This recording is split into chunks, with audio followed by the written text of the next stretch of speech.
because there are no games today doesn't mean there's not a lot going on in the world of sports. Welcome to the Daily Sports Update presented to you by Toyota here on CBSSports.com. I'm Amber Wilson, and the All-Star break is officially upon us. And at the beginning of the year, if I had told you that the Boston Red Sox would be on the top of the AL East, that really wouldn't have been much of a surprise. After all, they are the reigning World Series champs, of course. But if I had told you that at the beginning of the week, it would have been a little bit more surprising. Coming into Monday, Tampa Bay had won 7 in a row to open up a 5-game lead over Boston in the East, but the break couldn't come quick enough for the upstart Rays. Sunday, the Tribe finished off a sweep of the Rays, ending a devilish 7-game losing skid heading into the All-Star game. This weekend, they got outscored 26-6 by a Cleveland team who had dropped 10 in a row before facing the then AL East leaders.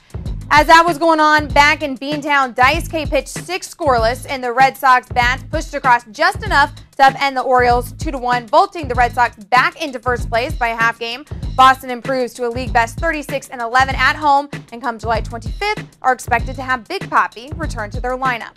The team they faced in last year's World Series fell victim to the hottest team in the National League. Mike Pelfrey extended his scoreless inning streak to 16 as the Mets shut out the Rockies 7-0 for their 9th consecutive win. The 9-game run is their best streak since April of 2000, the last time the Mets went to the World Series, of course. The Mets trail Philly by just a half a game in the NL East.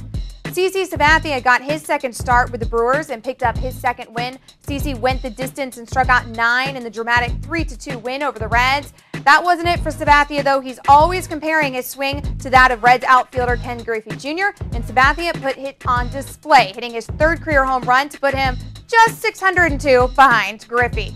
Neither Sabathia or Griffey will compete in tonight's home run derby at Yankee Stadium, but Chase Utley, Dan Uggla, Lance Berkman, and Ryan Braun will represent the National League, while Josh Hamilton, Evan Longoria, Justin Renaud, and Grady Sizemore will fill out the American League roster.